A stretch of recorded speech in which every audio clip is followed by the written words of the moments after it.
Hey, what's going on, everybody? Welcome to episode number 8 of the Audible Farm podcast. I am your host, Peter Stockdale. Today is Thursday, November 8th, if you're listening on the day the podcast came out, because podcasts come out on Thursdays for us. And I've done a pretty good job of getting them out there on Thursdays. I'm going to keep trying to do my best at getting them out there on Thursdays. Speaking of which, I had a podcast lined up for this week, and we had to postpone it. So Nick came through, and he came through in spades. Let me tell you, we sat down and had a great conversation. This week I sat down with Nick Ehrhardt from Riddled With Class. They are a cover band from the north central Iowa area, but they have played shows around the Des Moines area and east and west and a little north of there as well. They do a pretty darn good job. We sit down and talk about all sorts of things, from which kind of bass guitars he likes to use, pedals. We even talk a little bit about what seems to be becoming a more of a common sight in Iowa. Maybe just social media brings out the awareness of it happening, but it seems like there's people that are stealing gear, and we do make mention of that a little bit. But I mean, our conversation is all across the map here. I mean, we just keep talking and talking, and before I knew it, I looked down and we had gone well over an hour. So I hope you enjoy this one, because I really had a good time sitting down with Nick and talking with him about all sorts of things.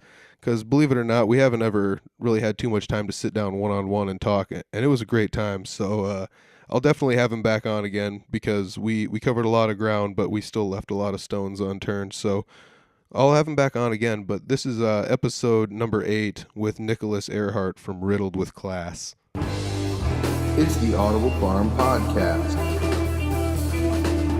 with your host, Peter Stockdale.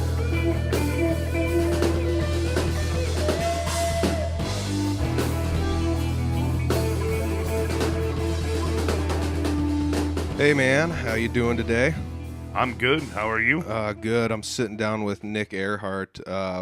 The two of us played a show together in a band we called the Stockyard this summer at the Rock and Picnic in Humboldt, Iowa. Nick is a bassist in a handful of bands around the Humboldt area. He plays mostly with Riddled With Class. They go by RWC or Riddled With Class. Where'd you first start playing bass guitar? You know, I don't. It probably did start when I was younger. I remember kind of messing around, and then I really didn't get serious about it until Matt Stubbs. He was giving me crap about wanting to have me come in. They lost the bass player in their band that they were in, the H-Town Hooligans. Yep. And he wanted me kind of to come in and fill in. And I was mainly sitting around my house just playing along to songs before that. But Yeah. H-Town Hooligans played a lot of like cover songs though. yep, there was a lot of covers. They did have some originals though. Yep, there was 10, 15. Well, Billy had tons of originals. It all just kind of depends on what he wanted Yep. to play that night. Yeah, Bill Lynn, he's kind of like one of those dark horses around the Humboldt area. He's really good at music, and he just never seems to have enough people to play with him. I think that usually just seems to be the issue. Is it's tough to get a band in a small town like this, and Yeah. and he's always cranking out songs and riffs and things. Yeah, Yeah, So- he's an excellent songwriter. He definitely has talent, and if we get some guys to sit around and get that going, they're trying again, I hear too. Yeah. So I hope it comes to fruition for sure. So you jumped in a little bit with the H-Town Hooligans there. How long did you play with them, do you think? It was probably a year total, I suppose.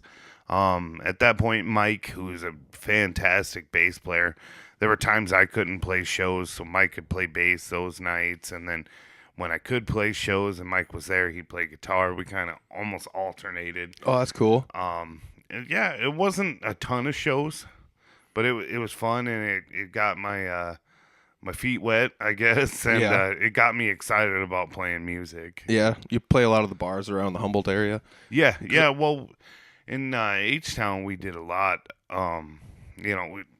Hour sets mainly. Yep. And my favorite one I did with those guys was Thorfest. Nick Rosendahl, Oh, yeah. the drummer for Cave Band and Planet Rock and probably 30 other bands. Yeah, He, definitely. he used to put on a big party over in Thor, and we had a good time playing that. Yeah, I so, remember going to a couple of those. I don't know if I ever saw H-Town Hooligans play at one, but I think that's why I started going those, because they played a show out there, and I didn't even know it was a thing. Yeah, it's a hell of a party Yeah. though. Like, it's cool. They haven't done it for a few years, but for a guy throwing a party at his house, man, it was a heck of a party. Yeah. But Nick's got some connections. He can line up some entertainment. Oh, so. for sure. Yeah, I remember like going there and hearing somebody. What was it? I think they did like "Shot in the Dark" by Ozzy, and that was one of Nick's bands that he had. Nick Rosendaal's bands.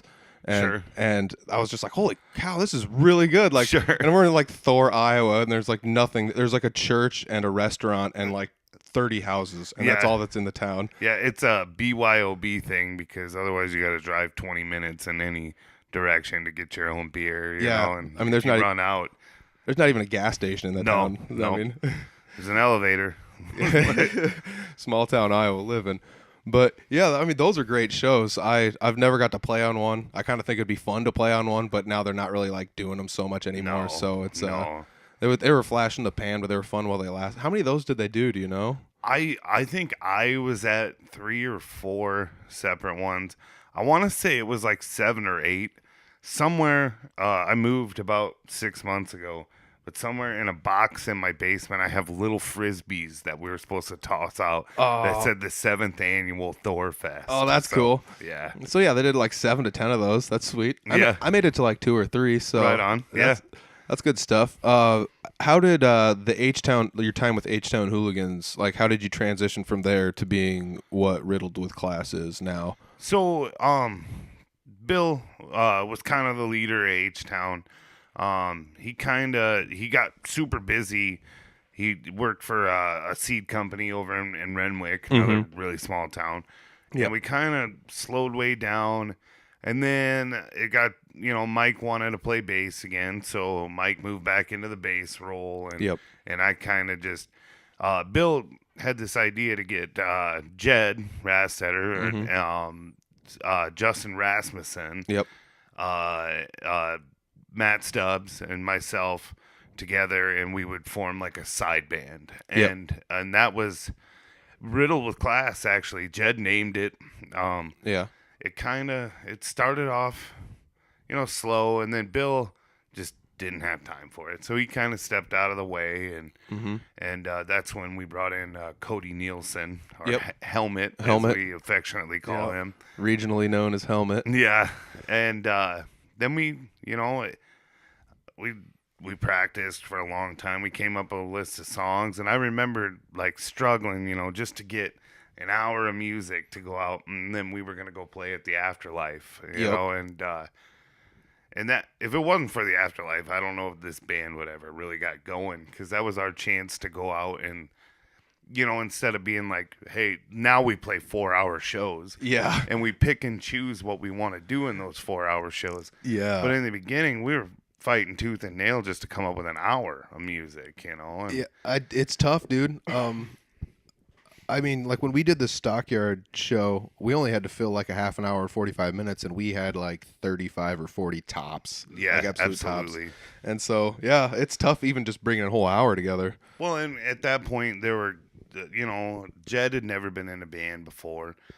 My band experience was pretty limited. I mean, I'd played with some guys over along the years, and I'd done a handful of shows, and then H-Town Hooligans was really when I first got to, we're gigging and stuff. So we had some kind of inexperienced musicians at that point too. And I think, and then trying to decide what kind of band you're going to be. That's huge too. Yeah, it's tough because, I mean, we, all along the time, we kind of had a path, I guess, or what we wanted to do with our covers, and and then we strayed from that path here and there. But to have a place like that where you can go out, and I mean, they'll let you throw together an hour of music and go on stage, and then you're playing with bands that are actually drawing crowds, so you're getting in front of people. Oh yeah. And that's the Afterlife in Algona. What's it called now? Lifers. Yep. Lifers in Algona. Christine Nelson and her husband own it, I believe. And Well, I know Christine pretty well. She's super nice. She's always got those like young or just starting off bands kind of in mind. It's a Yeah. great place for them to go. So, Yeah, I went there and saw Eli Dykstra not too long ago. holy cow, Oh, that kid! I Is, I love it, man. I yeah, love it. It's so crazy. I mean, just the whole fact that I bought his EP, and his EP, he played all the stuff on it. He played the yeah, drums and everything. Like, that's sweet. I totally dig on that. I don't know why, if it's like something that comes from the Trent Reznor doing it all himself on Nine Inch sure, Nails, and then sure, I don't know if yeah, it's like a regional thing that people around here prefer to just do it all themselves, or if it's just. sure, I mean, maybe his is just isolation. He's stuck out in northwestern Iowa, yeah. somewhere in a tiny town, But they have him playing all over the all place now. over. He got hooked up with some people that were the right people for that dude to get hooked up with. And Like that's true though. Eric Deservingly so. Yep. Oh, absolutely. Eric Davidson from Dead Horse Trauma, Yep. and he brings them out to those shows. And I don't know if you've seen Dead Horse Yep. Trauma, but holy cow, Yeah. you know. And Yeah, I put on a show. they draw a hell of a crowd. They play everywhere. You know, they're all over the United States. They're that's my dog moaning at the door. And then they were in Europe earlier Yeah. this year. Yeah. Yeah, from what I could tell online, just based on like the buzz, they're like even bigger in Europe than they are over here. Because over here, they're one of those bands that's not going to get mentioned in the top tier band list, but they're always supporting the top tier bands. Absolutely. And over there, I guess like it's just one of those deals. You go over to Europe, and the bands that are just below the top tier are huge in Europe. It Yeah. seems like. It is weird. Like there's bands that I've always liked, and I'm like, man, this band's great. And they're like, in Europe, they're huge, and I feel like I'm like into this underground thing, and it's like Yep. everybody over there is like, what the hell are you talking about? We've known about them for years. Yeah, they've been you playing know? festivals here for 5 years, man. Yeah, Like, yeah. oh man. And I met Eric. Funny story. I met him years and years ago. He was roommates with Jeremy Hansen, a kid I went to school with here in Humboldt at Iowa State University. Oh no way. And so, yeah, it's a very, very small world, you know. That's and, wild. Yeah. That's really. It's just weird and I think you're a musician, I'm a musician. You know how small the community really is. It's wild how small Yeah. it is, dude. Like- Like my favorite thing is getting friend requests from people on Facebook, and you're like, I have no clue who this guy is, but he's got a guitar in his hand, and then you click on it. Oh, I got 16 people in common with this. Yeah, Like, yeah, yep. Okay. Yep, Neat. and Facebook's awesome for that too. Like the social networks really seem to, you know, like if something happens and you want to play in a band, you know, anymore, like sit at home, practice it, talk to these people on social media, and you'll have a band in Yeah, no time. no you time know? at all. Yeah, there's a couple Facebook groups for people hunting for musicians to play with, and I see that lighting up all the time. Yeah. And it sucks because I'm so busy, and I just want to hit up so many people. Because one is just like, I want someone to play cajon in a folk band, and I was like, dude, I got a cajon. I want to do this so bad. Sweet, yeah. But it's like I don't want to drive to like wherever it was, Ottumwa or Oskaloosa. It's like somewhere down in the south quadrant of Iowa. Well, and I'm you're like, all over the place Yeah. already anyway. Like my guys are in Manson and Rockwell City, and that's not too far. But yeah, it's amazing how small it is, though. Yeah, You know, and it's awesome because musicians are some of the best people I've ever met in my life. They all kind of have. There's definitely different personalities, Yeah. but you usually, at least you got something to talk about with them Exactly. when you meet them and Yeah. stuff. So Yeah, no, I haven't run too short of things to talk about with musicians just on the podcast, just for that simple fact that, like Absolutely. you can have the same conversation that you would with somebody else with a different musician, and it's a completely different conversation, Yeah. even just starting off in the same spot. Because, I don't know, most of these podcasts start off in the same spot, like, how'd you start playing music? And now, Yeah. and then all of a sudden we're at this weird, crazy spot. yeah. So, like, you play with Riddled With Class, you kind of start... you kind of get a little feel for what you're going for. What was exactly when you guys first started booking gigs? What was the feel you were going for? Like, were you trying to cover a certain set of songs, or were you trying to get like an I don't know, some cover bands like we're gonna go for 80s rock and 70s rock, and like other cover bands are like we're gonna go for pop punk only, or like Sure. what was your guys' main go to? We wanted to play stuff we thought was cool, I guess. In the beginning, there was a lot of desire to do some original stuff too, which I mean, I don't discount that at all. I think the reason we're not doing originals now is because none of us, we all suck at writing songs, you know. But And it's tough, dude. yeah, oh yeah. Well, in the patience with it, it was always kind of, we wanted it to be.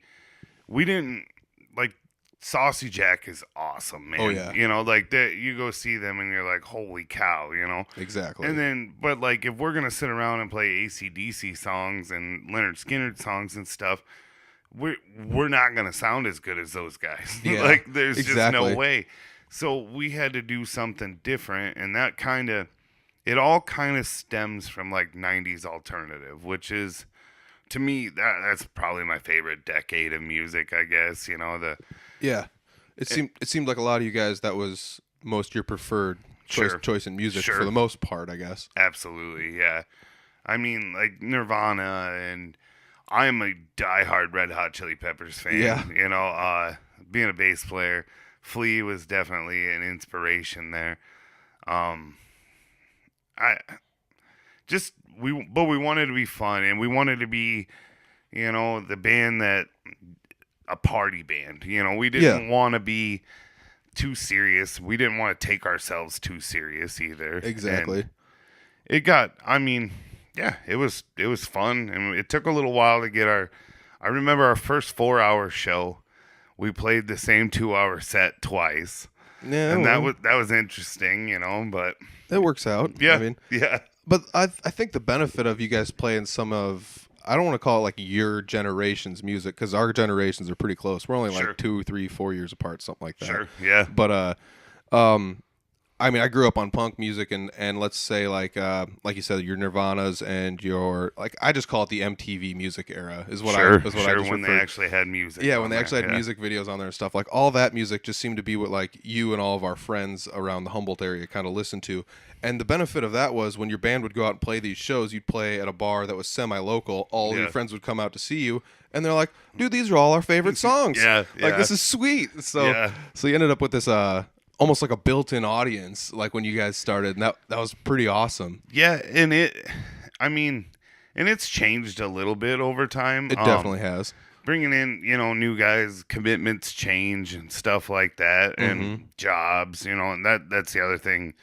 I think a lot of people who aren't musicians don't understand is how hard it is to hold together a band sometimes. Because, I mean, it's a hobby that, you can go out and you can make some extra money at, but like, for, you know, everybody's got to deal with their real life all day, every day. Exactly. And so that gets tough. So things kind of changed over time here too, and Levi joined. Yep. Levi's a freaking rock star. Like, that dude's a stud. Yeah, I wonder if he knows it sometimes. Yeah, he's very unassuming, you know, like exactly. he's just always like, "Hey, what's up, bud?" Yeah. You know, but I don't know. Him and I started working together at Fort Dodge Ford. Oh, that's cool. And then one day he was like, we were down at Toyota training in Des Moines, and we were with Tracy Ernst, another local musician. Nice. He plays with Scotty Rockstar Unplugged. Oh, cool. And then he does, he was in Highway 7 too, the All band. right. And so, of course, when we get lunch, we're in Des Moines, we're like, let's go to Pro Music. You know, like, let's get the hell out of here. Yep. And I could hear Levi downstairs playing a guitar. And I don't know, the Pro Music Center is awesome. If you haven't been there, that's the one that's got the upstairs with the bass stuff. Oh, yep. And they got that lounge area in the back upstairs. Yep. Dude, that place is sweet. Yeah, and the people that work there are awesome. Oh, they're so good. And so I could hear Levi playing this song downstairs, and I can't even remember what it was, but I was like, hey, I know that song. So I plug in a bass, and I'm playing it upstairs. And then he was like, man, I should come out and practice with you. And he was in a band called Foreplay at the time, and they did like mostly like country, pop, and classic rock, you know? Yep.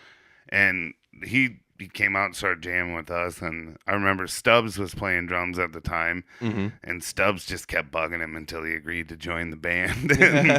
and then we've had him since, and then Greg and Jake Merritt joined about a year and a half ago. It's been a little bit, and We got a good little lineup now. Yeah, I was gonna say usually when you fire on all cylinders, it's kind of crazy how fast time goes by. Yeah. You're just like, oh man, we've been how many shows do we do this year? Yeah. Like Last year was one of those 30-something shows. Yeah. And then this month we're heating up. Yeah. And I share Jake and Greg Merritt with the Jay Clyde band. Okay. Have you ever seen Jay Clyde? They're country, southern rock kind of. All right. Holy cow. Yeah. Like it is beautiful. It is very well it's amazing what they do.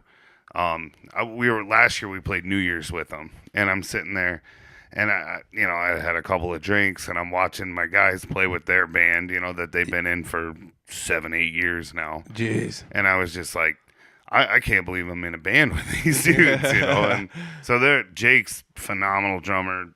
Greg plays bass, and Jay Clyde, but I made him switch to guitar because I don't know how to play guitar. And when we rounded it all out, it's amazing, and I'm sure you've experienced it too, where like all of a sudden, like when you're playing together for a little bit, you're like, hey, we should do this, and then bang, you can do it a week later. You know? Exactly. I always feel like that's something pretty easy if you just get everyone on the same page. Yeah. And then as long as, I think we've talked about this in a couple other podcasts, but if you can get like your rhythmic patterns down as a band, I guess, like sometimes when you get like a new drummer and it throws things off, or if you get a new bassist, it'll throw things off, or a new guitarist, and it's just the whole fact that it's like a new piece of the puzzle. Sure. But once you guys all get used to kind of like fitting together, once you throw a new song in there, it doesn't take nearly as long as you think it does to get the song to come out. It's like that thing from Wayne's World, like put on a new pair of underwear, and at first, they're tight and constricting, but after a while, it's like it becomes a part of you. It becomes a part of you. Yeah, it's well, and that was something even with the thing we did with the stockyard. Yeah, it was probably the third or fourth practice where I was like, "Holy cow, this is gonna work!" Yeah, like it just the first couple practices, it was like, man, did we get into something deep? Yeah, and then all of a sudden, like exactly like you said, third practice, it was like, man, yeah, we should almost add another song. Yeah. And apparently we should have. We should have, yeah. We ended up just playing an Allman Brothers tune at the end. I had to let Debo sing it. Dude, Debo can sing too. Like that was a cool experience too. That was a little out of my wheelhouse, know. But like it was fun, and the Rockin' Picnic, it's Humboldt. We're all us from Humboldt. Yeah. So like some of the people that listen to your podcast, they're probably like, "What the hell are they talking about?" Yeah. But the Rockin' Picnic is like, if you're from Humboldt and you're a musician, that's like the one thing that you want to play every year, Yeah, like, and exactly. And they very rarely ever let you play every year. Yeah, exactly. And I was lucky enough to get asked 2 years in a row to play at the very beginning of the show when the crowd starts gathering in. And even when you say when the crowd starts gathering, when we of them people have been there since Thursday. Yeah, dude, and we showed up, and we were the second band. I gotta throw a shout out to Dawn Patrol because I missed their name when I talked about who opened up for us with Dan Blair's podcast. But Dawn Patrol opened up for us. They killed it, and then we go on, and there's like 200 people there. Yeah, I mean, some of them are still camping and stuff, but like I don't know. And there's so many more that you don't see because there's like campers surrounding the whole thing, and they're just like, well, I can hear. I'm gonna sit here, Yeah, I mean, there's people that sit by their cars and hang out and stuff too, and hanging out by the boat docks or whatever. Or just walking around because, man, you can hear that everywhere. Like, I mean, after we got done playing, I had to go home and shower, and I came back. And I got out of the shower, and I was like, I can hear that thing going. It's like a mile and a half away. Yeah. The Dawn Patrol, they were like, that was their first ever gig, I think. Yep. And I got to fill in with them, and then I played the songs I sort of knew on bass, and that's like you were talking about too, like, I can know how to play this song, but I don't know how to play this song with Pete necessarily, Exactly. But they were they had a good thing going, and then I just stayed out of their way on the stuff that was way above my head. Like they're like, we're gonna do a Roy Orbison song. I was like, I'll be standing in the back waiting for you guys to get done. That is pretty sweet though, to be like I don't know, musicians aren't, and there's not like a ton of them around here. We do have some, but there's not a ton, and then they show up and they had everyone. They had a guitarist, a drummer who had been playing for 3 days and killed it for 3 days worth of playing. I mean, it was like insane. Yeah. And then there's singer who was like another one of those guys who's just like, you're gonna sing, and then he sings, and it's like, holy cow, this guy's really good. He's got some pipes on him. Really sing, yeah. And so it's kind of crazy. They show up. We set up our stage at the same time, and we're on one side and they're on the other, and they're like, oh, you play bass? And you're just like, yeah. And then you start playing along with some of their songs, and they're like, oh, we don't have a bassist. You just want to like play with us? Yeah. And it's like super sweet that it's like, holy cow, like you just show up and you didn't even know you're gonna do another gig, and you got another gig, man. Yeah, it was fun. Yeah, I don't know. So Levi and I, as I said, we shared Jake and Greg with Jay Clyde Band, and this year Jay Clyde Band got busy again, like they kind of tend to do, and we're not really the kind of guys that are going to sit around on our laurels, So Levi used to play with Chad McDermott. He's a guy from Breda, Iowa. He's a keyboard player, plays guitar, he sings, he plays harmonica. There's probably a didgeridoo somewhere in there, like that dude. You put something in front of him, he can play it, you know. And so you go out, and we did this thing called Friend of a Friend with Marcus Anderson. He played drums for Brutal Republic for a little while. Okay. And I think he was in a couple other bands before that. I've known the guy kind of in passing forever. But anyway, like we go out and we do these shows, and we like come up with this list. And then you're playing, and Chad's got an iPad in front of him, and he's like, what about this? And so he'll just go to it, and then all of a sudden it's like terrifying and exciting at the same time. And I remember we played a show over by Breda, and he was like, we're going to do this. And I was like, I've never played that in my life. I have no idea. And he's like, well, you'll get it, and I think that's one of the things when you start feeling comfortable with what you're doing. It's not as obviously, if you ask me to play a Garth Brooks tune, I'm not going to be able to play that the same way I can play a Sublime song or something, something that I'll actually. But yeah, I guess I'm not scared of it anymore, you know. But and that's just one of those crazy things where, like, when I realized I could kind of learn a song, I wouldn't say quickly, but like you just look up the tabs and you're like, I know this song in an afternoon, easy pie. When I started realizing that, and I started studying a little bit of music theory, and I was like, oh, even if I don't know a song, I can figure out what key it's in and play along anyways. Sure. And then I was just like, man, I'm not scared at all to try and tackle this. And that's when I wanted to do, like, all right, we're bringing in more people than just me and Dan into the show this year. So that's when I was like, all right, we got to get a real drummer and a real bassist. And heck, you're seasoned well enough now, traveling around playing. How many shows do you play every year? I don't know. As many as we can. Like last year, I paid off my Harley playing shows. Oh, that's pretty cool. And then I try to we just bought this house, and the money goes towards the house when we play. And I don't know. I think we did 30 something, close to 40 last year, and this year. Probably right around 30. I mean, I got 7 gigs or 7 gigs over the 30-day period here. So. Jeez. So you're doing at least a show. Like you're doing like a show every other week. At least. Yeah. We've had a couple of breaks. Last year, Levi became a dad. You know, and so congrats, Levi. We were like, yeah, let's just take a minute, let him hang out. And so we played a Halloween show last year, and then we didn't play till New Year's. Yeah. And then next year, Greg's getting married. Cool.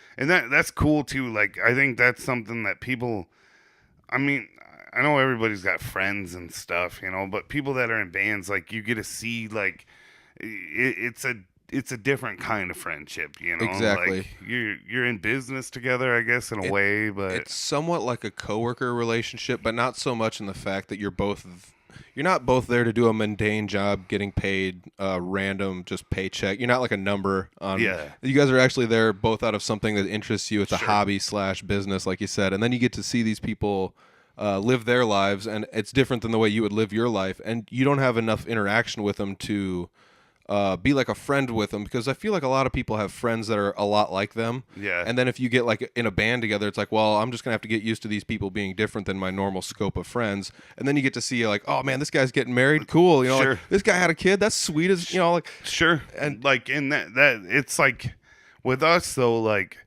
so for a long time, RWC was all dudes from Humboldt, that I grew up with and stuff. And like as they kind of their priorities changed, and stuff. Yeah. Mine never did. I mean, this is what I love to do, and so, we had Levi, and then it was me, Levi, and Stubbs there for a little bit, and then we ended up Stubbs couldn't play anymore, so we ended up getting Jake to play drums, and Yeah. then, and Greg. And at first I was like, this is gonna be weird, because this has always been a group of my buddies, Yep. and then. We're on the way home from the first show we played with Greg and Jake, and we're farting in the van and laughing about it, or whatever. And unfortunately, Libby lives with the van farts and all that stuff. Oh, but, yeah, bless her heart. yeah, we kind of, it didn't take long, and it was just there. Yeah. And I don't know.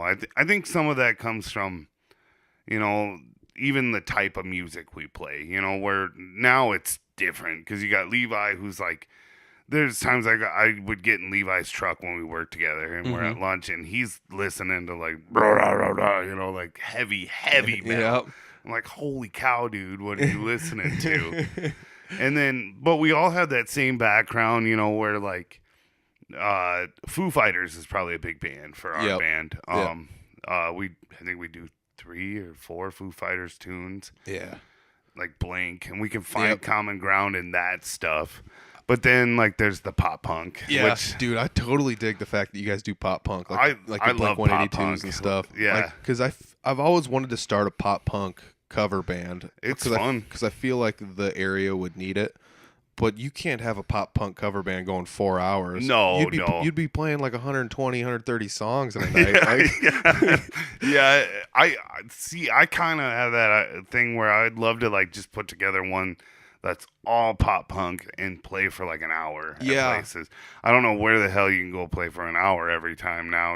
But I don't know either. Probably do Lifers, or something every now and then. But Coke's a bigger cover band like you guys to just give up an hour. But even then, it's just like, hey, you guys want to give up some money so I can have some fun? And it's like, no. Like, I mean, I totally get it. Yeah. Like, it's tough to just squeeze in on there with just a little bit of a set. But there's like so much stuff even in that like you could do, like because you could do like some of the pop goes punk stuff, which we've kind of done some of that, like we've had our own spin. We used to do a Paul Abdul song, Straight Up, and then we do, we still do Royals by Lord. Yep. Because for some reason we can't let that damn song die.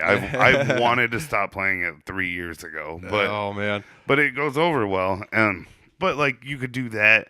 I love like Alkaline Trio. That's I don't know if they're even really pop punk. They're kind of on that cusp between pop punk and emo. Yeah, they're probably more emo. People would probably get mad if we said that, but that's where I would categorize it somewhere in the screamo-ish. And it's not even screaming, so no, it's like dark emo, kind of. But like at the same time, like those bass lines, like Dan Adario, the bass player, like those are pop punk bass lines, like and then Matt Skiba plays with Blink 182 now, so I don't know, but it's stuff like that, or like even like some of the newer stuff, like I like Neck Deep. I don't know if you know that band at all, but pop punk band. I can't let it die. I'm in my mid 30s. I'm still listening to the same stuff I did in high school. But you ever heard of TV Cop? I've heard of them. Yeah, yep. I've been singing their praises for a while. I played a couple shows with them. The last podcast was actually with the guy that used to play drums with them, and now he plays guitar with them. Right on. But their first EP effort they recorded, they had a singer that played trombone also, so they had this like kind of less than Jake-ish feel. Yeah, like the ska band-ish. A little bit. It's not quite ska because there's no like chop. Yeah, they don't have like the skanking rhythms or anything. But it's still got that pop punk feel. They call it what is it? Midwest power pop, I think is what they call it. So it's like it's got this kind of fun feel to it. I definitely I don't know if you use Spotify maybe. Yeah, they're on Spotify. So, cool. I'll check it out. Totally worth a look. I always like listening to like area bands too, and that's something doing the cover band thing. I know there's like this separation sometimes where people are like, I don't like cover bands, I'm sorry, man. But too bad. I like your band. Well, there's definitely a place for cover bands, though, absolutely. because, like, I mean, not I just hate to say it, but like a small town Humboldt, you're not going to be bringing in bands from all across the state to come in and play. I just don't think you have the interest from the town. But if you have a cover band come in, the bar's packed. Sure. And so like it's just what the area. And I mean, I've seen, I went up the Poorhouse here in town. They try to be really good with musicians, you know, and they had a night, and unfortunately, rain just murdered that night. But Shane and Gear Down, Yep. They played up there, and they had a good crowd. It's just hard to market it because I think a lot of people do like to hear songs they know. Yeah. Whereas like Des Moines, you have a more diverse audience, or Ames even. Yeah. And it might be easier to like catch on there. It's probably easier to fail there too. So I don't know what I'm talking about really. Yeah, but I don't know. It is kind of crazy because like some places in Des Moines, it seems like they'll let pretty much, and I'm not gonna say anybody take the stage, but you got to be like at least a little bit established to take a stage, and they're cool with it. But like up here, it seems like pulling teeth trying to get. And I mean, like I'm in a punk band that has bong hit and fart jokes for like half the songs. It's pretty enjoyable and though. so I've seen Three Finger Betty. Dude, it's funny. I get a kick out of playing it, but it's tough when you're just like, these are our songs, and they're like,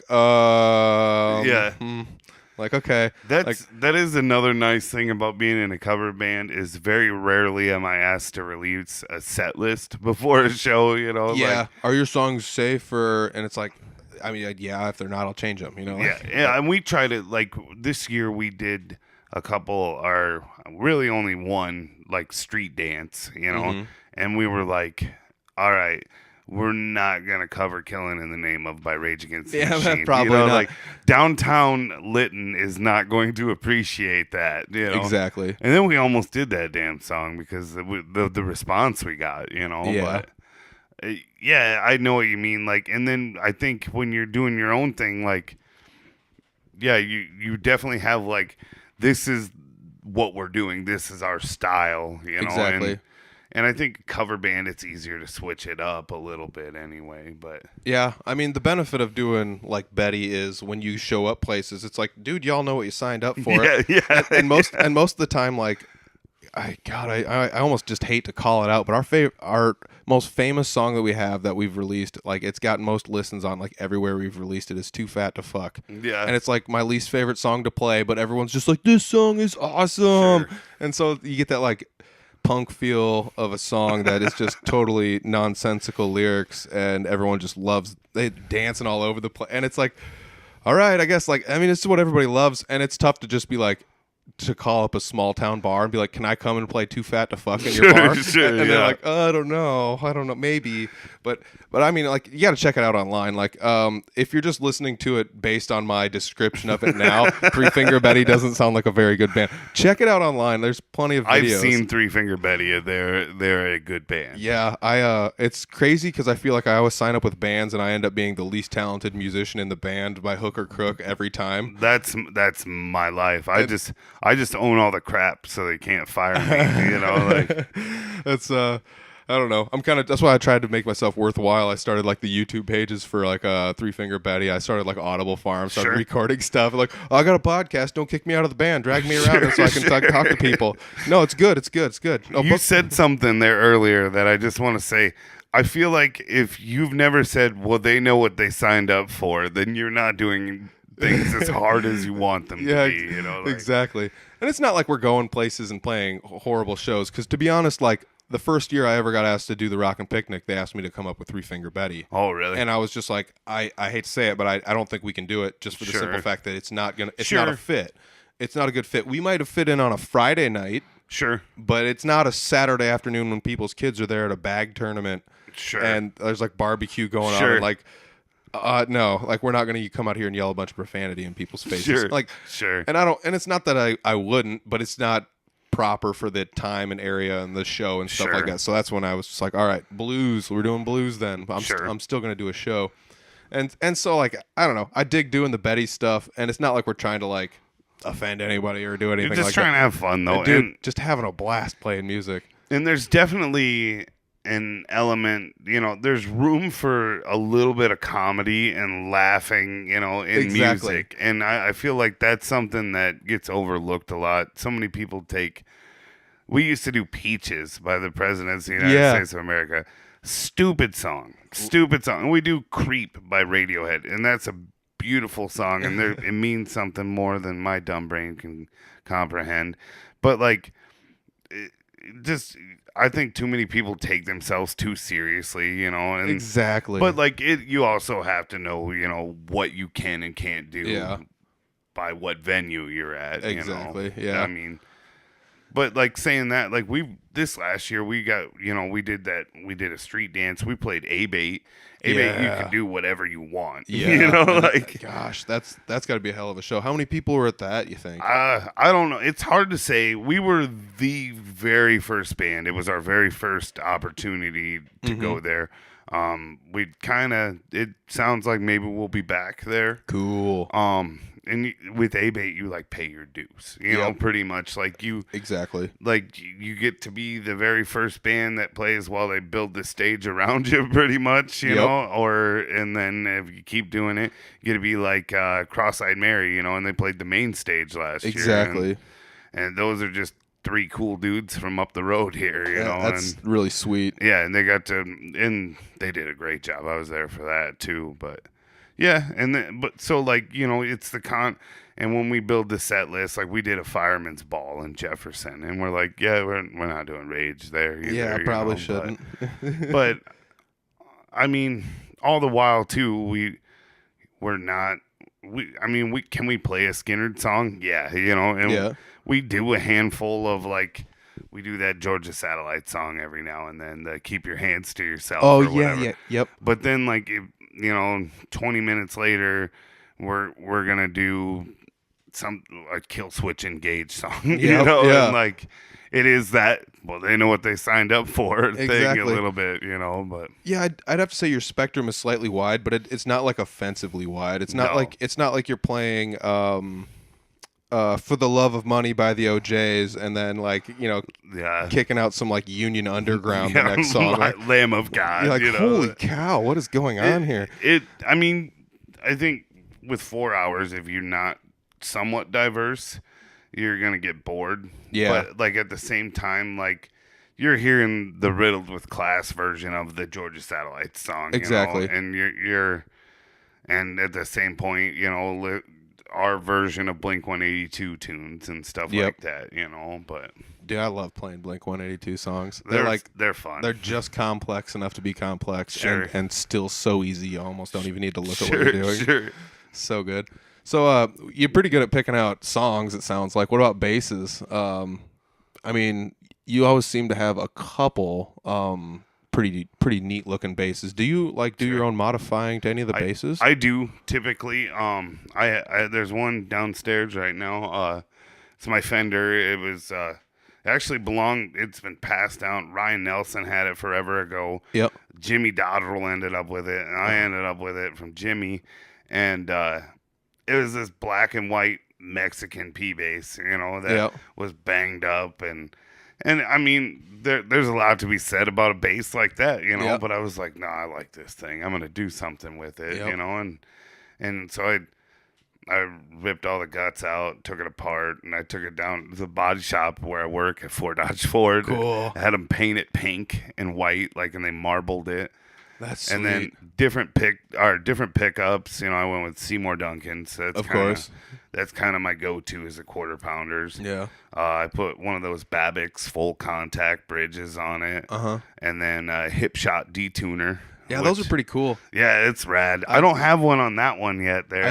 I remember the first time someone told me about one of those, and I'm like, "It's a what?" And they're like, "Oh, it just works like this." And I'm like how? Yeah. It just couldn't flip a wrap my lever head- and you're in drop D or C sharp is how we play. It But couldn't wrap my head around it. And then I saw one in person. I'm like, "Oh, that is cool, and it's so simple." yeah, and they do them on guitars, but I never see guitar players with them. I don't know. I got a guitar with a D-tuner on the back end down here on the back bridge. end, yeah. But the problem with that is it slides underneath a piece of metal. So if you Sure. use it so much, it shaves down Oh, the piece sure. that slides under, and Sure. then you're like, oh, I'm gonna go and drop D. Yeah. By by pushing it in or pulling it out, and then you're like always a semitone off slightly because of the metal's worn down. Sure. So it's maybe just a design flaw on the D-tunas, but yeah, I always dug them, but they just never worked as well as they should have, unfortunately. I've never had one other than Hip Shot, but yeah, basses Fender's kind of my go-to. Just bought an Ibanez, and the Ibanez, I mean, even in a 300, which is like just above the entry level stuff. Yep. That it's got the active preamp in it, which it gets weird. You know, like if you're a Fender guy, you crank your, like I said earlier, crank your volume all the way up, and you roll the tone to whatever you think it needs to be at. Yeah. And you go from there, and then you're like, I have all these sonic options with this, and you just get confused. Yeah, so there's preamp in that one. Yep. So do you have, oh man. It's like bass, mid, treble, and then cut. So you boost on one side and you cut on the other side. Okay. And then that switch is like, I don't even know. It's the pickup stuff, so it's like series tap and power tap or something. I don't know. Dude, yeah. I mean, when I started like rewiring guitars and stuff like that, I started realizing like there's so much weird stuff you can do. Especially when you get into like some of them with like the Fender stuff is pretty, you know, there's a reason though they've made those for 60 years, the same 70 years the same way. Mm-hmm. And then even if you get in, like I have a Thunderbird, you know, and pretty simple, you know.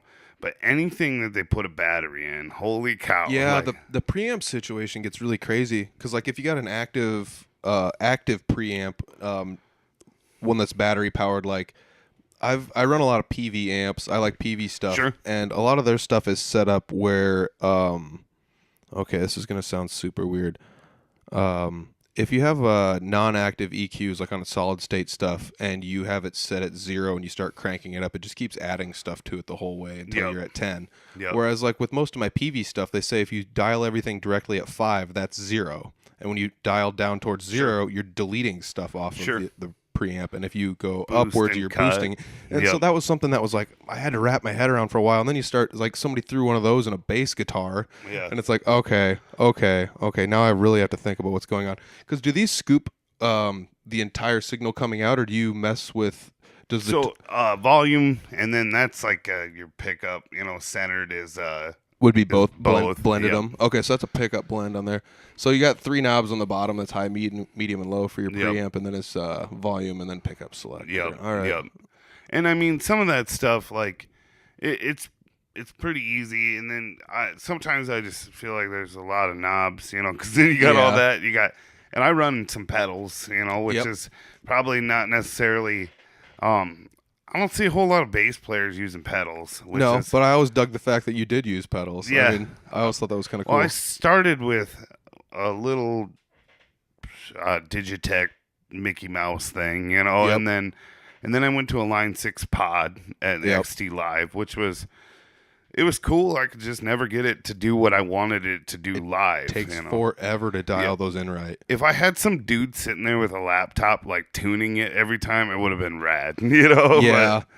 And then, so like now, and then for a little bit, we were a 3-piece, you know? And so like, if Levi was going to take a solo, like there was a lot of space I had to fill between drums and his solo. Mm-hmm.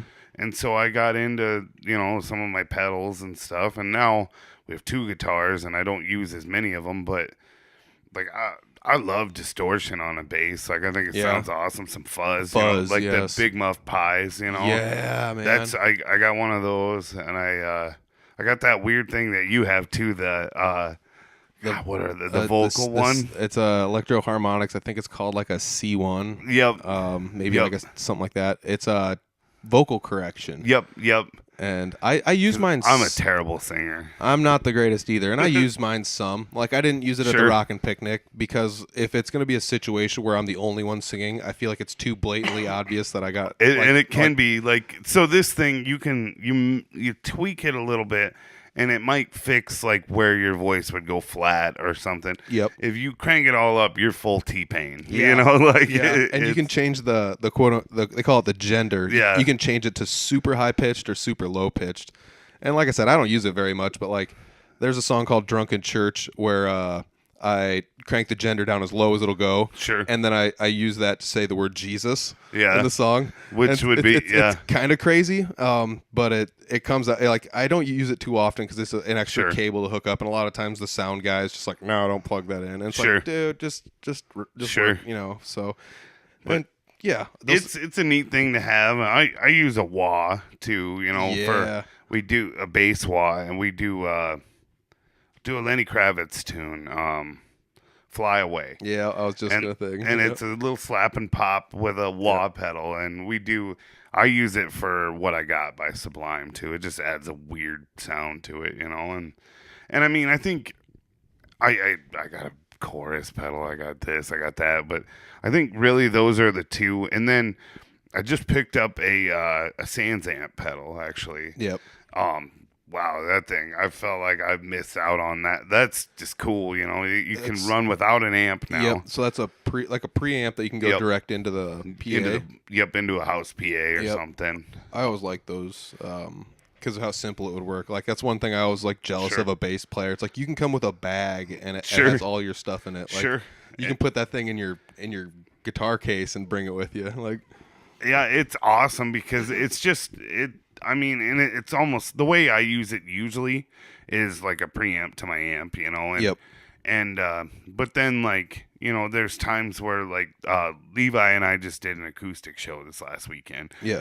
Which was my first acoustic show ever. Yeah, It was that's- super weird.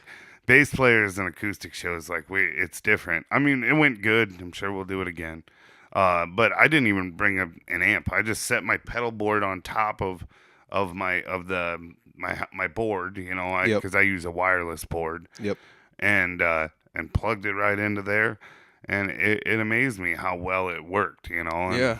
and it's cool. Like, So you definitely prefer the Fender basses Absolutely, over yeah. everything else. I remember seeing you with a Thunderbird a while back, and I mean, those things The are white always, one, those are yeah. always, they seem so heavy.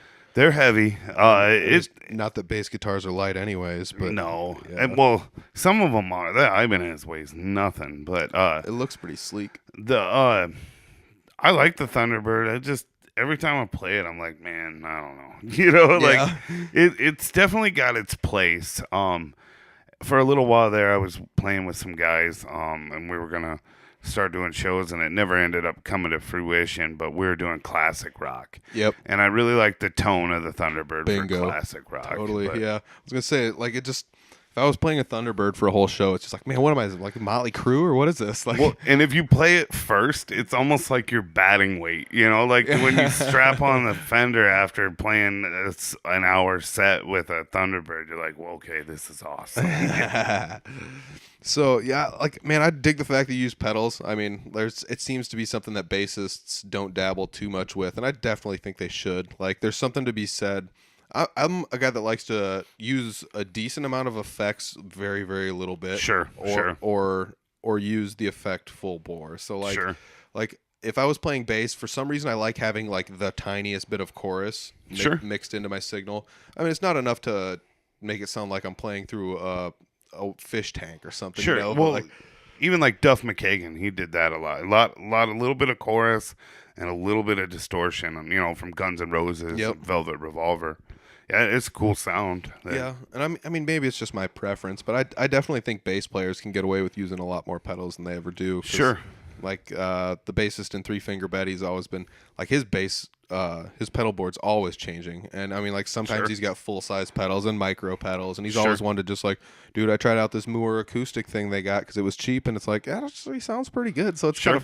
kind of fun. So I get to see like firsthand a guy trying out all these like Sure. micro pedals. Well, and I got a stack of them somewhere too. It's like, you just kind of like, for me, there's definitely a tone that I've always wanted, you know, Yep. and I talk about like Flea being like my favorite bass player of all time, but I kind of always dug like Hoppus's tone, you know, Mark Yeah. Hoppus, Okay. Blink-182. Yes. And so like, and that's kind of an overdriven tone, just not to the point of like all out overdrive, you know, just like, and he does a lot of chording with a bass too, actually. Mm-hmm.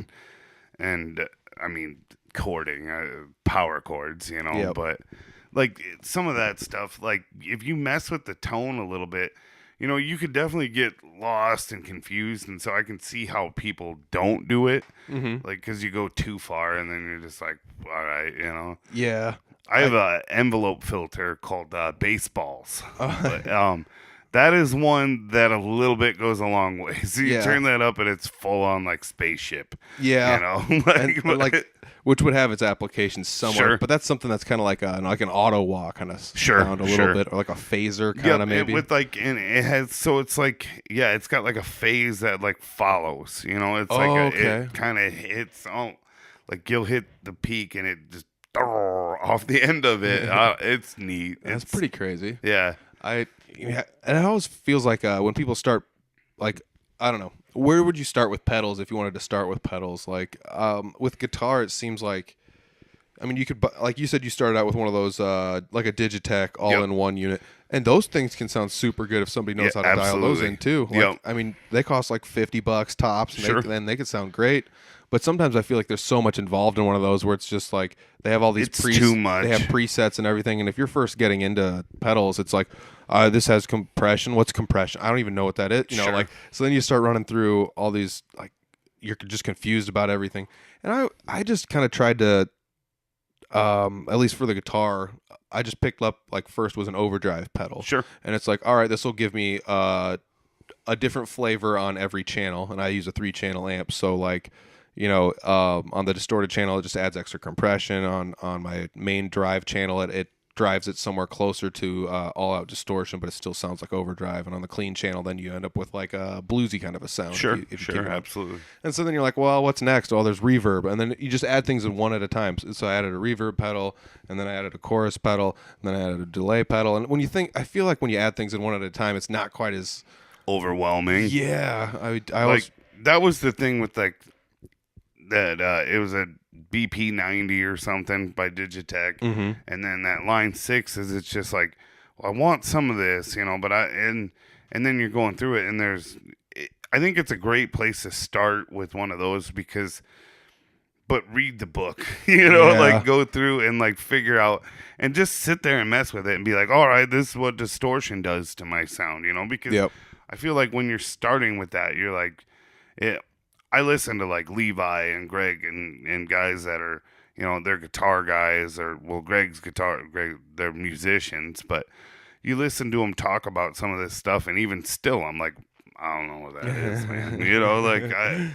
But like you can definitely do too much with it, but you never really know what sound you want from yourself until you hear the sound, the tone you want, exactly. And it's nice to have all those things so that they're there if you need it, and I don't know, yeah. But if you go too far, then it sounds like a spaceship. Yeah. You end up with like I said, there's always a place for that, because like Buckethead was always Sure. good for making just super weird That noises. stuff is nuts. Sound good, and so like, I don't know. Kill switches and stuff, Yeah. like Yeah, they end up. Tom Morello was another one too, where he's like, I made this one when I dropped this pedal down the stairs and it made a weird sound, so I kept it. Yeah, it's like, okay, yeah, or like, why did your guitar sound like a laser gun? Sure. Like, pew pew. Like, Sure. Whoa. Like Frusciante from the Chili Peppers, his pedal board I think was like a 1/4 mile long. It's just like he's run over here. But it's all about like what you want it to turn into, Yeah. and I try to keep it pretty simple now. I'm just in the middle there, but it's nice to have that distortion on a bass, a fuzz. It's just, Yep. it's a cool tone. Yeah, and I always try to like. I never used to use pedals, and then I started using them, and I was like, man, I feel like I'm so reliant on these. I want to try and get away from it. Sure. So like, I went to a stockyard practice we did once without using any pedals, just to like Sure. break myself of using it. I don't use them in Unity. I guess I use a tube screamer with Unity just to add compression to my distortion channel, so Sure. that way everything comes out smoother. But I don't know. I feel like I'm like somewhat addicted to using pedals, and I'm trying to find a way to get around using them, because I'm kind of tired of dragging a pedal board everywhere. But I can't get the sound I want without the pedals I Sure. have, and I just I think that's a good way to look at it too, though, as like a supplement to, like a means to get where, there are guitar guys that I think are going to be pedal guys no matter what, Yeah. and stuff, and that's cool too.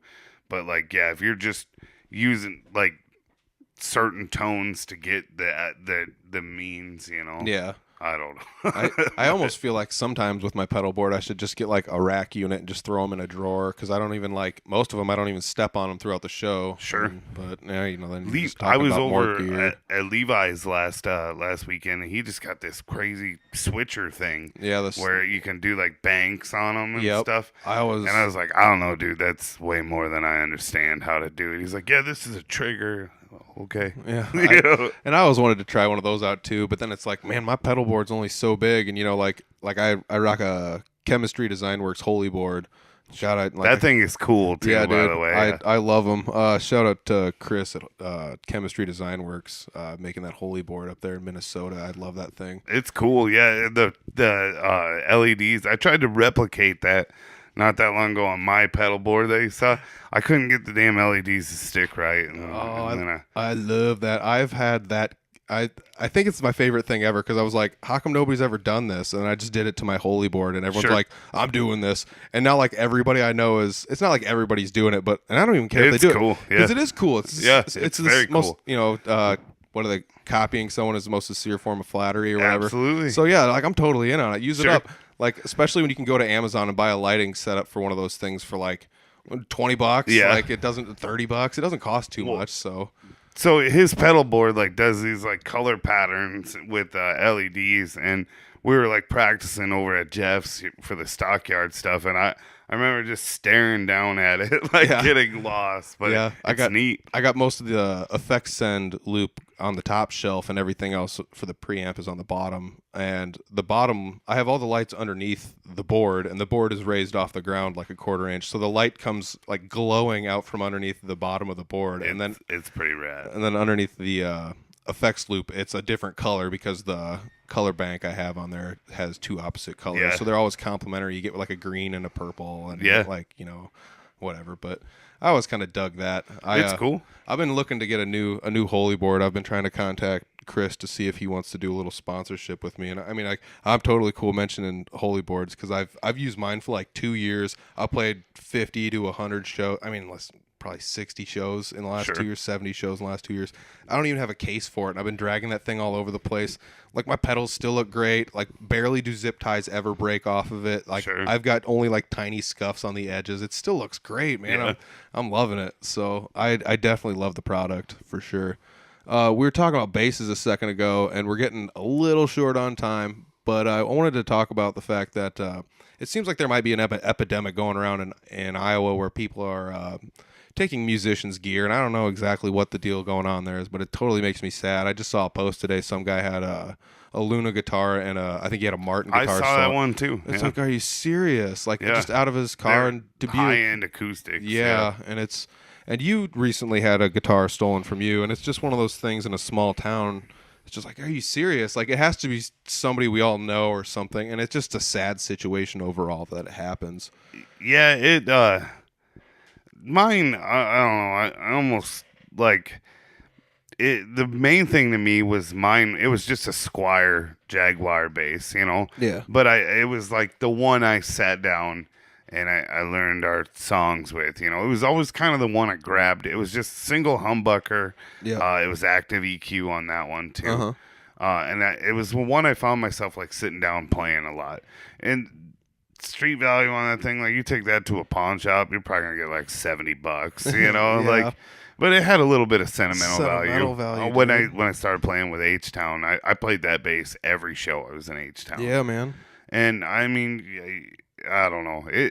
I don't know if the thieves really know what they're doing when they're taking these things from. True. I mean, mine, like now at this point, it's like it's been, I don't know, it's 7 months, like Yeah, so it's it is what it is, probably not coming back. But yep, absolutely. I mean, by now, and I'm good friends with the pawn shop, so the guys at the pawn shop, So Yeah. if you're listening to this and you stole my bass and you take it there, it's not going to be good. it's not gonna work Yeah. out. So, but I doubt anybody who stole my bass is listening to this. But I don't know, like Mike Lowe, Yep. that thing was rad. That bass that he had that wicked painted that bass. Matt Reha painted for him, and I mean, it was like, what the hell is somebody gonna do with that bass? Yeah, Like, exactly. One of a kind, 100% yep. custom. And it started its life, I think, as like a Dean bass, like. Yep.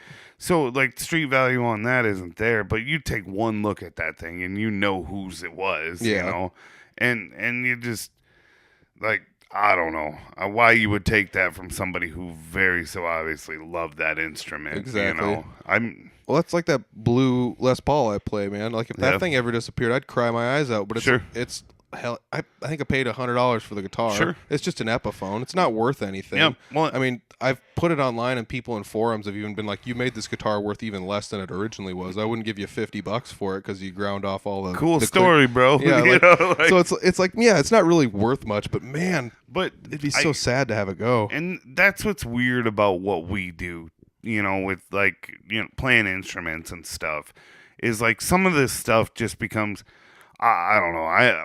I have plenty of basses. I didn't need that one anymore, but like you remember things about those guitars, Yeah. and stuff, and like you become sentimentally attached to them, and it's almost Exactly. like a romantic thing, the way you feel about like, well, that's what I did the first time I went out. I was standing next to Bill, playing Yep. this song. That was the bass I was playing, and then there's other ones that you don't attach to for some reason, Yeah. like, and And it's a even weird if you, thing. Even if you like the bass more, you still might not attach to it as much. Sure.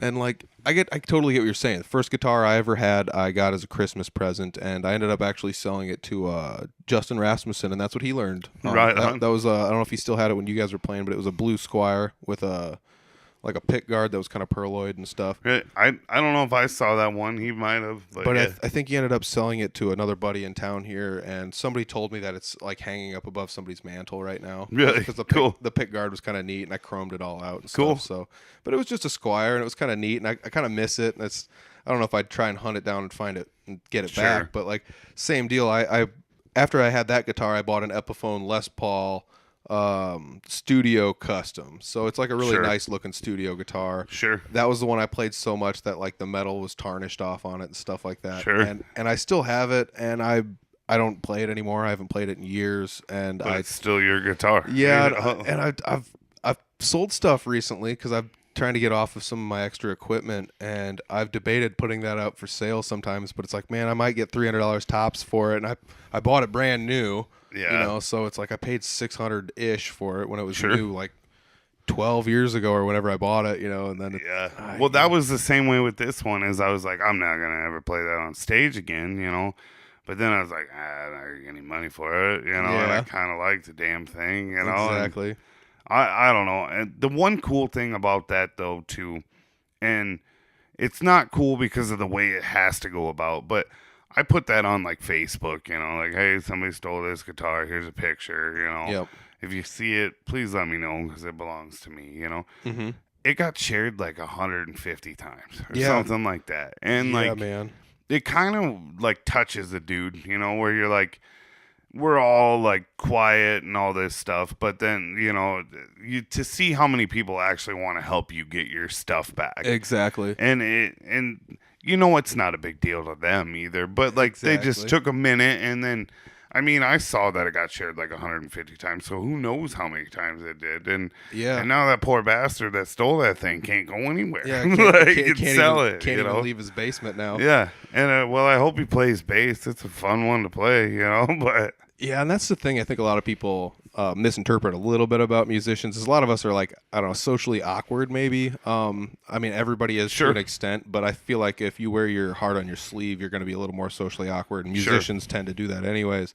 But we don't lack empathy, man. Like No, definitely not, Like yeah. you're never going to see another musician like going out stealing another musician's instrument. yeah. They're like, that doesn't even make sense because it'd be like, I'm not going to steal your kid. Yeah. I'm going to steal your dog. Well, and if it's another musician too, like, you're like, hey man, I want to play some bass a little bit. I don't have a bass. Can I borrow one? Like, yeah. Yeah. And Anytime. that's how Yeah. we, like, I decided last year that I was going to mess with guitar a little bit, and I didn't own one.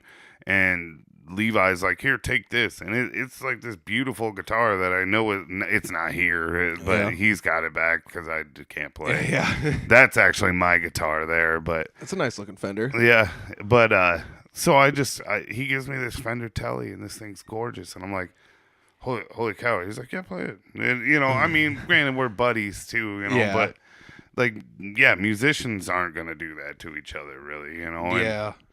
I don't, it's weird. Musicians are weird people too, though. Like, we can be very complex, but we're very simple at the same time. Yeah. Like, you got to have some ego, like just a touch. Yeah, because and then we all know the ones that have a lot of ego, Yeah. And the other part about that is sometimes it's justifiable, though. Sure, absolutely. Like, let's say you've got a lot of ego and you've got a lot of talent and you're going to play at a bigger show. You're going to need the ego to have the showmanship for the bigger show. I mean, it makes a little bit of sense.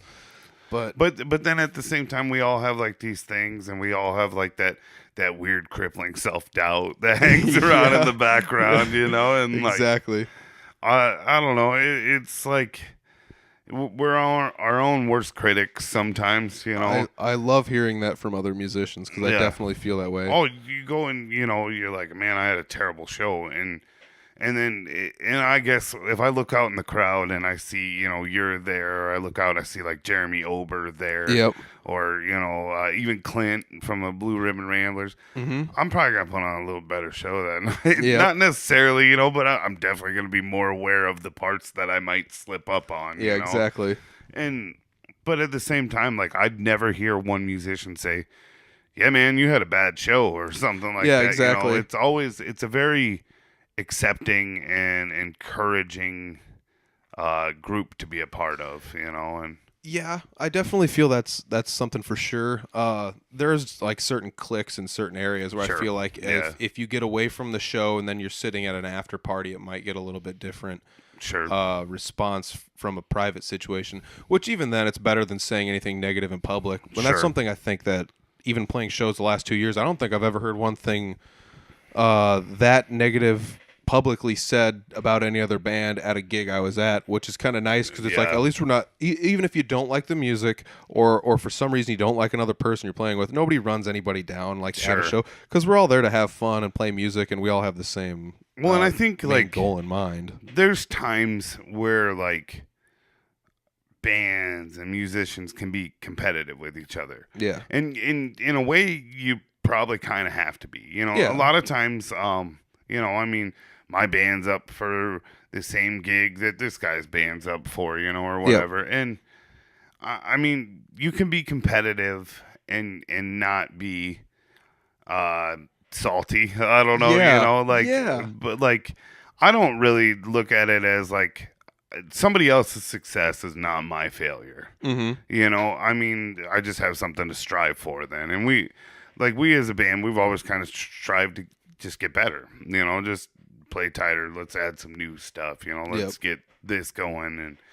And I don't know, but there are like some people that sometimes they're competitive and they got to be salty about it, and it just happens. I mean, it happens in everything, I'm sure, but it's kind of a life thing, I guess. It does kind of get a little disheartening when you hear it happen, though. Like somebody says something negative about, like, oh, I can't believe they played this song, and it's like, dude, they played 48 other songs you liked. Like, why did you have to key in on the one bad thing they did? Yeah. Oh, we're gonna key this entire show for Jim over there, or what? It's tough because I mean, like, I feel like that happens almost everywhere you go in most facets of life, anyways. Because it's I mean, God, I feel like the first 25 to 30 years of my life were like me trying to get over negativity, and now it feels like I just don't have time for it anymore. So. Yeah, and that's kind of, I don't know, like, I guess, that it's just, if you don't have, it's like that, if you don't have anything nice to say, don't say it thing, Yeah, man. And like you said, I can't believe they play that song. There's at least 2 songs in our set list every night that we're playing them that I'm like, damn it, I have to play this song. Even you're like, I can't believe I played that song. Kryptonite by 3 Doors Down. Damn it, I hate that song. But for some reason, everybody loves it. It will never die. It kills when you guys play it. Yeah. Or She Hates Me by Puddle of Mud. There's another one that you could, if you're ever there and you see me, and that is the most sincere face you'll see from me the whole night. I'm just like, but by the end of it, I'm into it. So. Yeah. Oh man. So we're running about an hour here. Right on. A little over an hour actually. It's a pretty good podcast, man. I don't even feel like time's gone by. Yeah, we've had a nice little chat here. Yeah, we'll have to sit down and do this again since we're in close proximity. Sure. It always feels nice to sit down with somebody like I kind of know a little bit, and then you get to. We've known each other a long time. Yeah, I mean, if you really want to throw it back as far as we can, like. You were my like third grade or fourth grade like flag football coach or something. Absolutely, So, I remember that. Yeah. So yeah, it was. We've known each other for quite a while. We played exactly one show together. Yeah.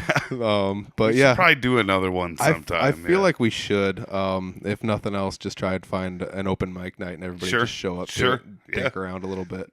Yeah. Oh man. So yeah, that'd be good. Once I'll just recap a little bit. Just sit down with Nick Ehrhardt. But yeah, Riddled With Class, definitely worth checking out for the cover band scene. They play a lot of bars. Sure. You guys play a lot of like street dances. You play a few of them here and there. Like you played one in Pomeroy a couple of years ago. Maybe does that sound right? I don't know. It's been a little while. We play over in Pomeroy sometimes. We did Pomeroy's days this year outside. Yeah. Yep. Yeah. I mean, like that abate rally was a big one. Sure. I mean, we're doing Patties this Friday night. Sweet. Yeah, which I love playing Patties. Yeah. But, we played there last Thanksgiving with Three Finger Betty, and that place was packed. Yeah, it's just a cool old dirty room at the back of the bar, you know. With like, they got the Mount Rockmore on the wall, you know, and I've known Nick Rosendahl forever, and he tells me stories about that place, you know. And so it's just got this aura about it to me. Yeah, it's a semi-local aura. And Gina's cool. She's always cool. She's always treated us right and stuff. So. Yeah, that was one of my favorite places, like, to go as a band, because she just kind of was just like, pretty much just like, don't be friggin' stupid, and then just do whatever you want. And that's it, right? And it's kind of like an awesome thing. It's just like, don't do anything dumb, and other than that, I don't care what you do. Just like come in here and play your stuff. Don't say mean stuff to anybody. Don't yell dumb stuff on the microphone. Just do it. You know, it's awesome. I mean, that was also one of the places that they have who's a sound guy there? Do you know? Mark Gales, dude, so good. So Mark and Jake and Greg have a hell of a relationship because Mark's the sound guy for Jay Clyde Band. Okay, too. And we've hired Mark a few times. Mark is. Well, he's in the Iowa Rock and Roll Hall of Fame for being a sound guy. Yeah, he knows what he's doing. When we played there, the sound was so good. Like I could tell from the stage that the sound was good, and we ended up getting paid pretty decently because the show, like, there's so many people there. Sure. And it's not that like we make a living out of giving away some of our payday, but it was just like, dude, we're giving the sound guy a tip because of how good this sounded. Like us and the other bands all decided, well, let's give him a little bit of our cut because he got paid too, but he got paid less than we did. And it's like, how are you getting paid less and you made it sound this good? You had to sit here just as long as we did, work twice as long. He's good. When we did last year, not this past summer, but the summer before, RWC did the Saturday night at the Rocket Picnic. Yeah. And we hired Mark for that one too. He just does good. Dude, he's so good. He's a good dude too. I feel like that's something that doesn't get talked about enough is good sound guys. Because, like, I mean, some places there's no sound guys. Sure. That's tough. Sure. Like, you got to do your own sound. Usually we are our own sound guy. I'm kind of the sound guy, and Libby is kind of the sound guy. Yeah, and you guys do pretty good. You got a nice little PA system that's not like exorbitantly huge, but it's still high functioning enough to work. You know? I can strongly recommend though the UI or the Soundcraft boards, the UIs. Yeah, especially if you're going out and kind of playing a lot of similar places. You can go and we hired Mark one time and like to do it at a place, and he set up this bass line and I click save, you know, and like so when we show up to a new bar now, I pull up this thing and it says Mark Gales setup on it. I double click on that and we just kind of tweak it from there. Yep. And that's pretty awesome. Yep. And they're pretty inexpensive. They make a 24 channel one too, which if you have way more money than me, that's probably the way to go. Do you ever try to pull live audio off of it? I have a little bit, yeah. Are you miking up the guitars through it and everything? Yep, miking everything except, I mean, some of the drum stuff we don't, you know, but it's going to get picked up anyway. Yep. But yeah, I have. It's been a little while. Actually, I forget you can do that. But like, I mean, I'd totally recommend it, even if you just go get like a Tascam DR40, like something like one of these, and then you just send the outs right into one of these, and it just takes it that way. Or you can just get one of these Focusrites and send it right to a laptop. Right on. And I mean, I for some reason I'm totally into just like recording live sounds at shows, and I think it's something some bands need to do. Cause like, Sure. do you guys have any live stuff online? Some videos like going Your live on Facebook. Totally, Yep. yeah. And then there's a yeah. YouTube channel that covers like even way back, and some of those I watch them and I'm like, I cringe a little bit, but you'll have to send me a link so I can share least share sure. The Facebook and the YouTube channel, like anything you got really. Sure. But yeah, I'm really big into the YouTube community and trying to support other people's pages and stuff like that. So yeah. I need to, every now and then I was like pulling the videos back off of Facebook and putting them onto YouTube too. Yep. I've just been incredibly lazy about it. It does take a lot of time. Yeah. Like, I mean, The uploading. dude, the uploading and then the saving of an edit is like the two things that take the most time. Sure. I can edit something in 5 minutes and then it takes 20 minutes to save it. Yeah. And then you're just like, all right, then I retitle it and put it in this folder. And then when you upload it, it takes 40 minutes to upload it. So like half of it is me going outside to. And I recommend like bands, if you're out there, go live on your Facebook. You'd be surprised at how many people you see watching it. Exactly. Actually, and maybe you can drag their ass out to a show sometime. Then actually, because I think that's the thing we all want is we all want more people to come out and watch. Like if you come out and you think we suck, you don't have to come again, but just come once. Yeah, come once and check it out. Yeah.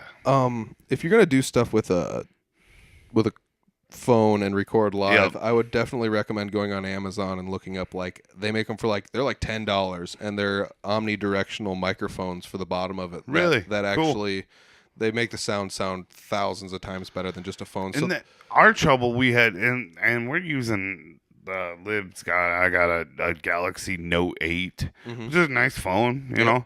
Lights pointed at it. Yeah. And then Facebook, they're putting you at like 240p or whatever anyway when you're uploading. So then, or when you're going live. So then we started just recording them on the phone, and they turn out way better, and then uploading them. Yep. But there's a good afternoon right there to throw up 2 or 3 videos. yeah, it takes a while, man. Yeah.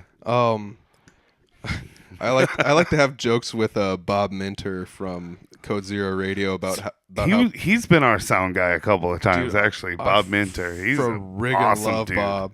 Oh man, so like we always talk. He always made jokes online about how people would record stuff with a phone vertically because everybody holds their phone vertically anyways. Yeah. And then if you upload it to YouTube, you get this tiny little sliver of a video. There's a few of them out there with RWC on them. Yeah. I always try and recommend people tip the phone sideways if you Yep. can, because most people are gonna watch on something that's sideways anyways. Sure. And you can turn your phone sideways. So. Yeah. But yeah, we're getting pretty close to running overtime here. But Right on. I don't want to keep you too much longer. If we got more to talk about, we can save it for another podcast for sure. But dude, this is sweet. Thanks for sitting down with me, having me over, and letting me do a podcast with you. You kind of bailed me out because I had one scheduled for this week, and the guy couldn't do it because he was busy with some tour dates and stuff. So it was like, oh man, I need to hit somebody up. So today I was frantic. I hit up a handful of people like, hey, can I do one with you? Hey, can I do one? And like, I'm just waiting for people to respond, and you hit me up, and it was like, nice. I don't have to go far because we're kind of local to one another. So it's pretty awesome. Yeah, man. Anytime. Yeah, definitely. Appreciate it. Everybody go check out Riddled With Class. Friend of a friend, if you're going to do any of those shows again. You might end up starting a few of those out. So yeah, check them out too, definitely. Nick Ehrhardt, bass player for Riddled With Class. Thanks, man. Thank you. Yeah. Cool. Woo. Yeah, that was a long one. That's also a great one. Glad to sit down with Nick and talk to him about a handful of things. I mean, we covered a lot of ground in that conversation, so hats off to him bailing me out on a short notice. I pretty much just asked him in the beginning of the day if he wanted to do a podcast, and we set up a time and we made it happen. And holy cow, that was a great conversation. Make sure you check him out. He plays bass with Riddled With Class. I mean, they're a great band. I've got some of their links down below, so make sure you check them out. Otherwise, I do have a show date I wanted to mention. I have a show coming up on Saturday, November 17th with Unity at Vaudeville Muse. We're going to be playing some metal there. We're opening up for Raven. That's going to be a great time. So I can't wait for that. That's going to be sweet. The next night, I will also be at a show, but I'm not going to be playing on it because that's the Generation Axe show at Hoyt Sherman, and that's also going to be a heck of a show. So if you're going to that show, say hi. I'll be there for sure. Otherwise, if you see me at any shows locally, I usually have stickers with me, so get a hold of me. I've usually got stickers. I can hook you up with a sticker or something like that. Make sure you check us out online for sure. We've got all sorts of stuff on YouTube. Other than the podcast, we've got videos of a lot of bands from around the area playing live shows. I upload bands' videos with permission, of course, and I give them all the credit in the world. So make sure you check those out because those are pretty sweet. I don't put any ads on them at all, so there's no advertisement asking you to skip ads and stuff like that. So it's pretty sweet. I just do it as a gesture of something kind to the other bands because I like to record myself just to see what it looks like, I guess. So I've got a bunch of stuff online, so make sure you check that out. We're also doing all sorts of stuff on Twitter. I like Twitter for some reason, so if you wanted to interact with Audible Farm on Twitter, go for it. Otherwise, we've got Facebook, we've got Instagram. We post all sorts of goodies, just pretty much all over the internet. So thanks for all that. Once again, thanks to everybody for just tuning in, listening to the podcast. We made it through 8 episodes. We're going to do maybe 100 more. I don't know. We're just going to keep doing this. I don't know. So tune into the next one. The next one's going to be just as good, I promise. Thanks again for tuning in. We'll check you next time.